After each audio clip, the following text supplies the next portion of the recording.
All right, Kiss Army, welcome to the KissFAQ Podcast. Thank you for giving us your time today and letting us into your head. I hope we don't do any damage. This is a Kiss-related podcast by the board, for the board. We hope that you enjoy.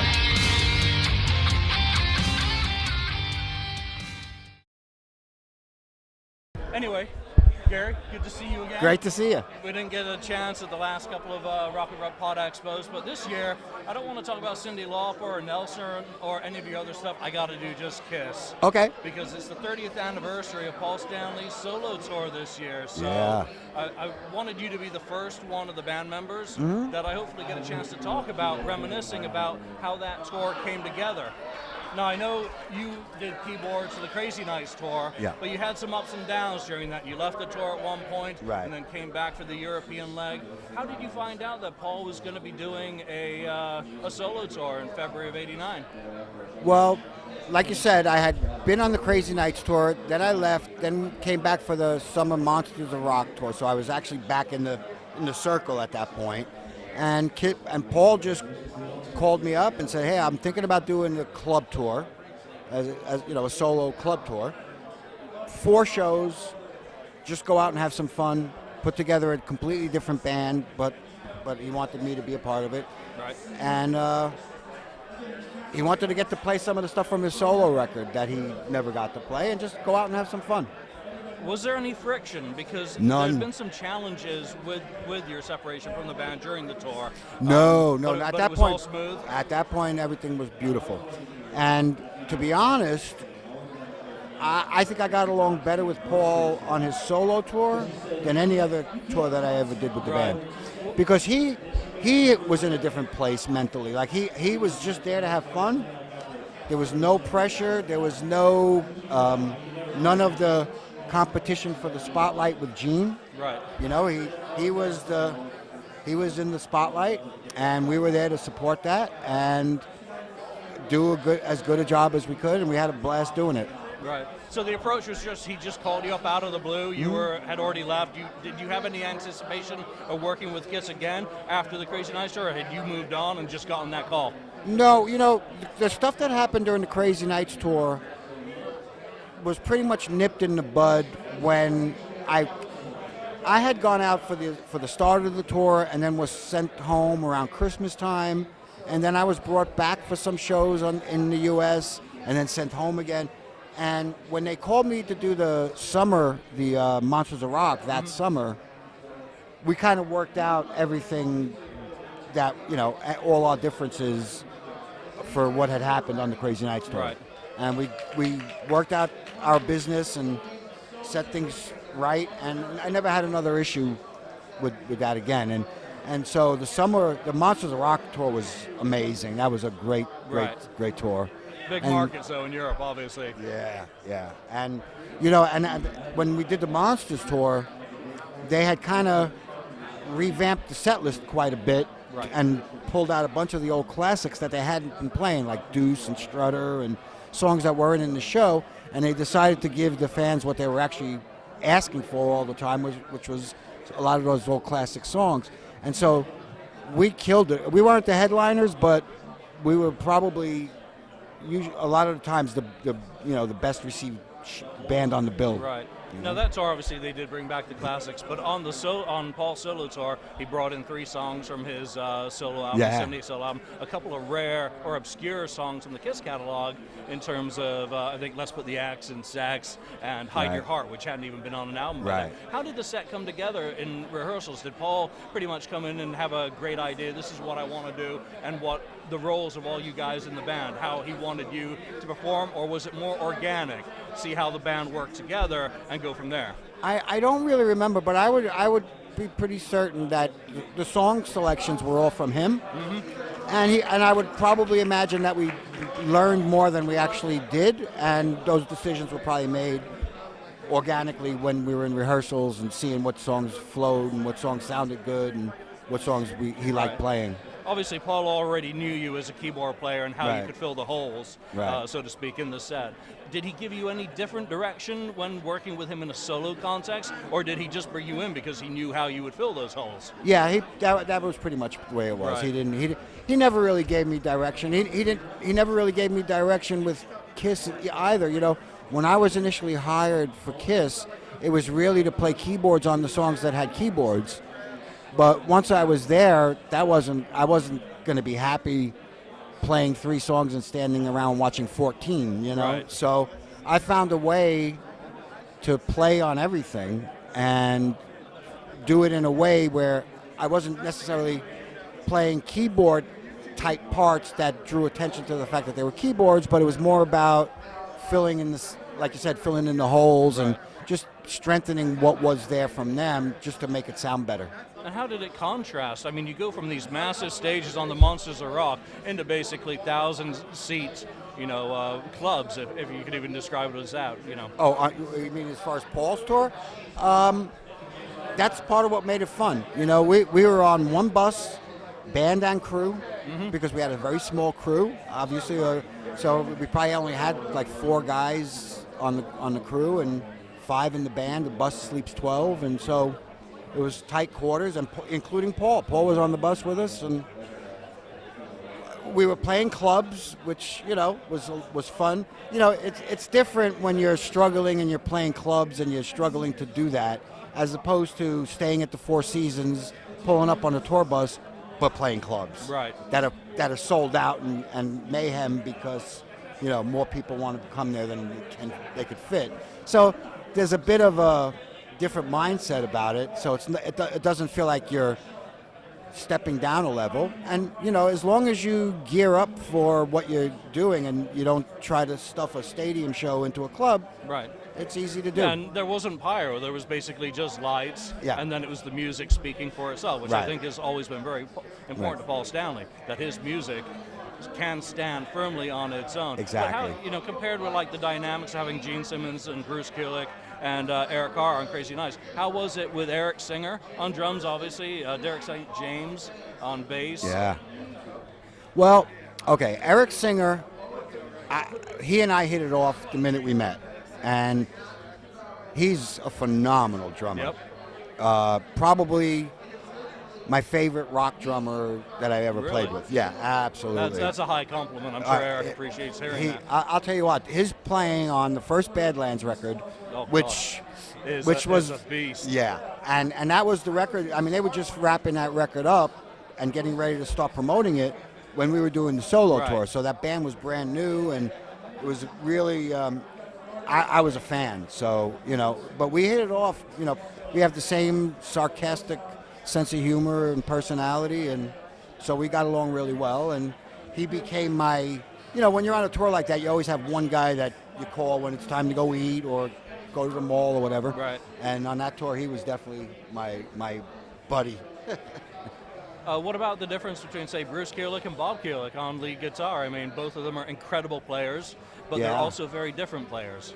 Yeah, they are. But Bob, I think when it comes to a band like, with Kiss, Bob's playing probably suited the band. If you're looking at it from a trying to sound like the original band, I think Bob was closer to that than Bruce actually was, because his playing was more like Ace than Bruce. And so, he kind of fit somewhere in between the two styles, and I think that was a really good.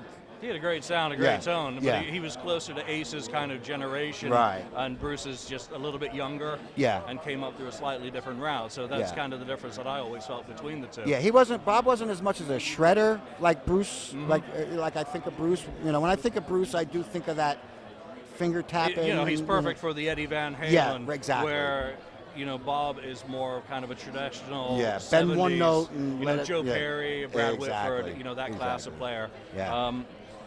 You had Warrant opening for you. Yeah. I mean, did you guys interact with them at all? And, yeah. How were they as an act to be on the road with?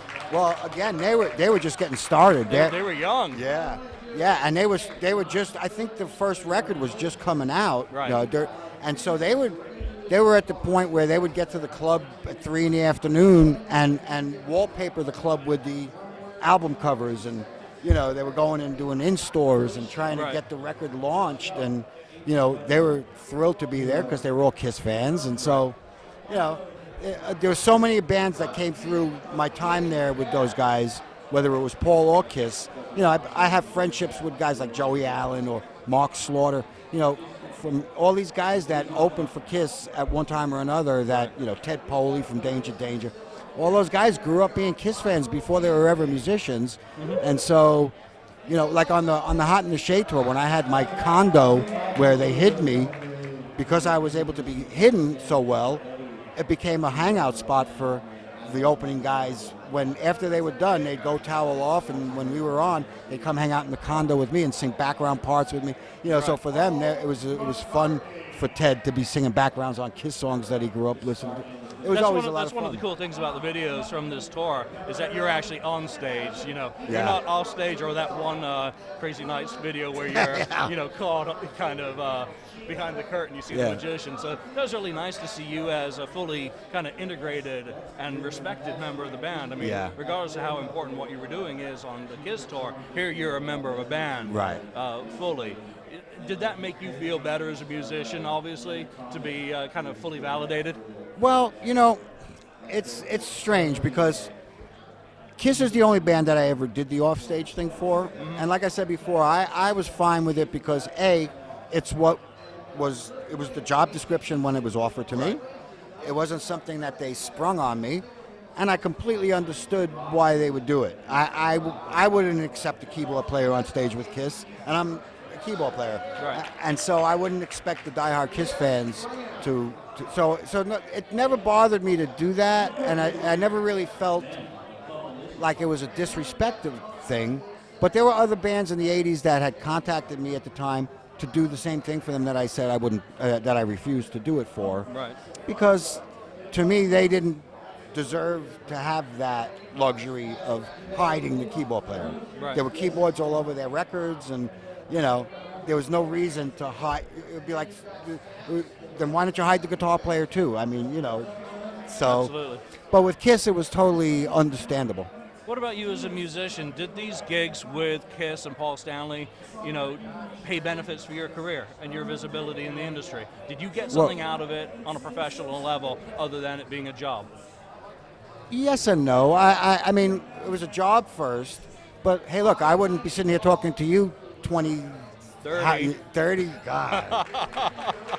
Oh, boy. Yeah, 30 years later, if it wasn't for the fact that I did it. So there's definitely benefits. And, it was during my time with Kiss that I got the gig playing with Cinderella. So there's always going to be those benefits because that's the nature of the business. It's all about personal relationships and meeting people. And, and when you're playing with the headliner, you get access to everybody that comes through. Right. And so, I made a lot of friends, and a lot of friends that I still have to this day. And some good memories. Absolutely. I'm curious about the catalog. Obviously, Kiss had already started that shift back to the older material that would ultimately create on the Shade tour. Right. That was a full 17, 18, 19 songs. Yeah. Really old stuff. Did you have any favorites performing with Paul? I mean, it must. When you listen back in the 80s, we think of Let's Put the X in Sex, and that's not going to be many Kisses fans pick anymore. What were some songs that you really enjoyed playing that you can recall off the top of your head? I Still Love You is probably that opening song, which became the opening song on the Hot in the Shade tour. I Still Love You and I Stole Your Love as well. Both of those were fun to play. Right.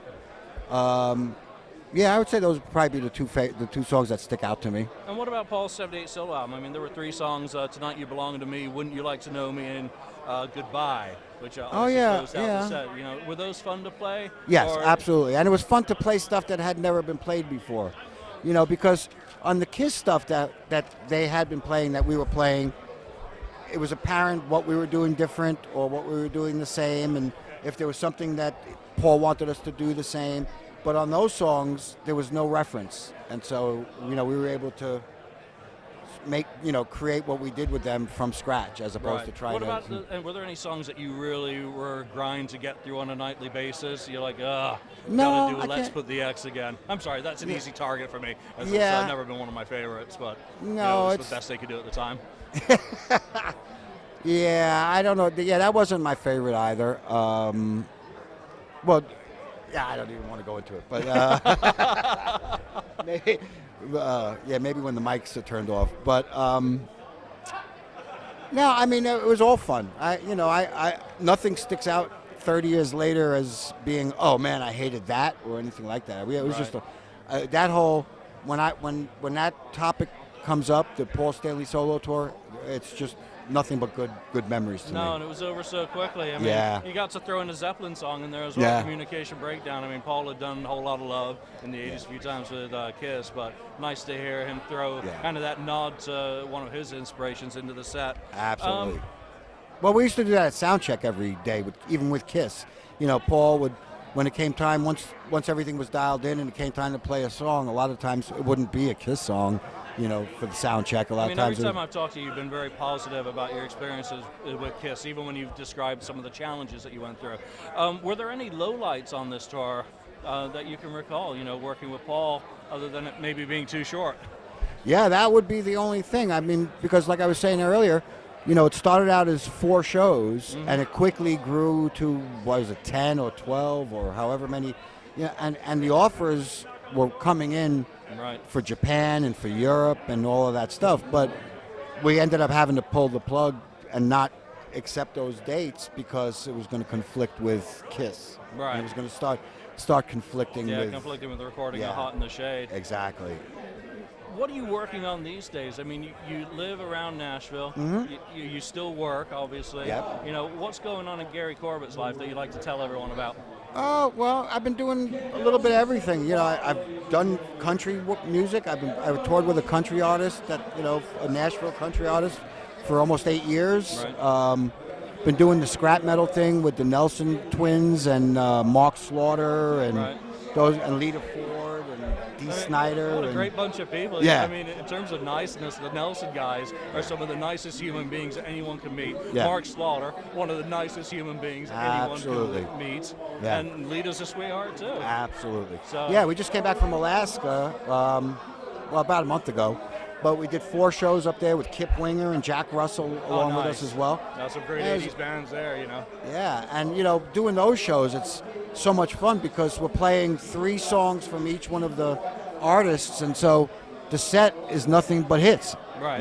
And so it's always a blast. Michael Sweet has done shows with us. It's people like my age is, soundtrack to our teen years. Exactly. As we're getting to the age where we want to look back, what a great night out to go out and listen to those songs that played on our Walkman or stereos, back in the day. And even like we have Barry Goudreau and Elliot Easton from the Cars. So to be able to play Boston songs and Cars, we started out as fans too. So for us to actually get to play those songs, it's a thrill. So, and you're doing what a working musician does. You're working. Exactly. Because that's ultimately what it's about, isn't it? Exactly.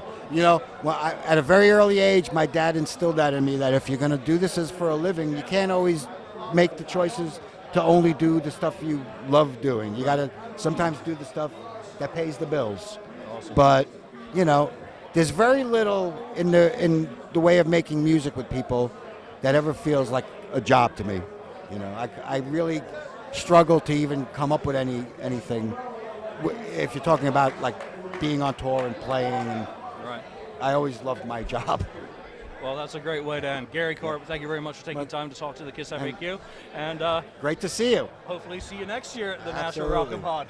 Absolutely. All right, thank you. No problem.